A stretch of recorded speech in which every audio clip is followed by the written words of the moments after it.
This is John Zerzan reading a statement by Anarchist prisoner Swain.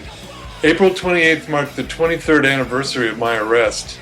It's my 8,168th day of continuous captivity for a crime I probably did not commit. My case. Back in 1991, I shared an apartment with Diane Cisneros and her two children from prior relationships. Andrew Crouch was the father of one of them.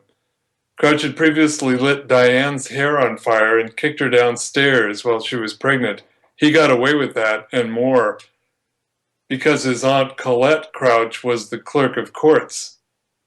On April 2nd, Diane argued with Crouch over the phone about visitation, and she told him she was taking the kids and leaving the apartment. They wouldn't be there if he showed up. Crouch later arrived at the apartment in a car without a car seat for his infant son. He clearly saw that my car was gone, so he knew Diane and the kids were not there. Also, he had a stomach full of alcohol, so unless he planned to toss his infant son in the trunk and swerve down the highway, he wasn't there to pick up children he knew were not there. Police later claimed he didn't break into my apartment. Police photos of the shredded door frame, the deadbolt plate ripped loose from the screws, door shrapnel strewn all over the floor, and a boot print visible on the outside of the door didn't surface until 4 years later. After he kicked in my door, Crouch yelled that he would blow my head off and reached behind his back. In a panic, I stabbed him several times. Police claimed he was not armed, but they also said there was no break-in. He was the nephew of the clerk of courts. They life-flighted his dead body 3 counties away. Dr. Elizabeth Bulraki testified that I ambushed Crouch from behind until another coroner looked over the case and threatened to expose her fraud. And then she admitted we faced one another the whole time, just as I had always said.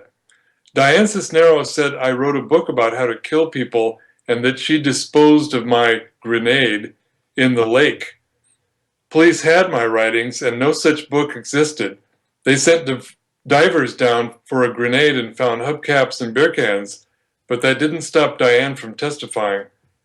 A year to the day after my false conviction, Diane Cisneros lit her mom's house on fire while her mom slept in a back room. She said demons made her do it, and she never spent a day in prison. So if you want to learn a get-rich scheme, develop a dead body, or hear a weird take on Jesus, get with Demon Diane on Facebook, but keep her away from the gasoline and matches while you're sleeping. But the most crucial testimony came from Amy Peters, who said she saw Crouch arrive at my apartment at a time when other witnesses who knew him placed Crouch at least 10 minutes away from my apartment. Amy claimed she saw a shadowy figure in an upstairs window lure Crouch up to the apartment, and that 20 minutes passed before the ambulance arrived. Remember, the state said I was a murderous lunatic. Demon Diane said so. The state said I lured Crouch to the apartment to pick up his kids without a car seat in his car. They said there was no break-in since cops concealed photos proving otherwise. And they said I ambushed Crouch from behind until the coroner got caught lying. So with the 20-minute gap that Amy Peters had counted, the state said I lured Crouch to the apartment and kept him bleeding for 20 minutes before calling for help. 2 problems here. First, Amy could see around buildings and into dark second-story buildings through insulation, plastic, and rain condensation and, according to her testimony, through closed curtains and blinds. Amy Peters didn't see anything in any window, even if it had happened, and it didn't. Second, Crouch had alcohol in his stomach but not in his bloodstream, which means he died within 5 minutes of drinking that alcohol. Experts said so.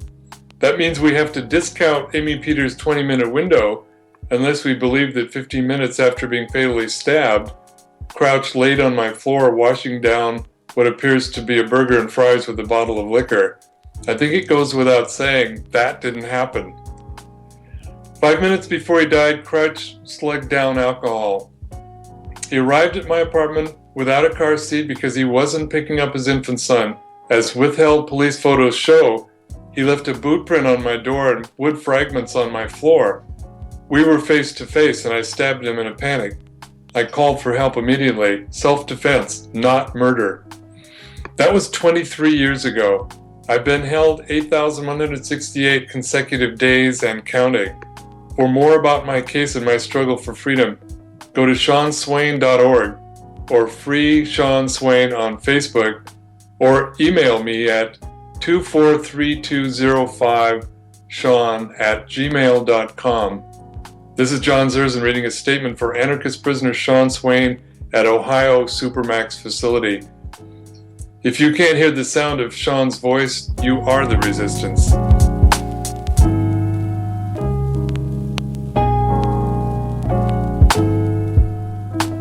You can write to Sean Swain at Sean Swain number 243-205 OSP 878 Coitsville-Hubbard Rd, Youngstown, Ohio 44505. To read some of Sean's writings and learn more about his case, check out seanswain.org.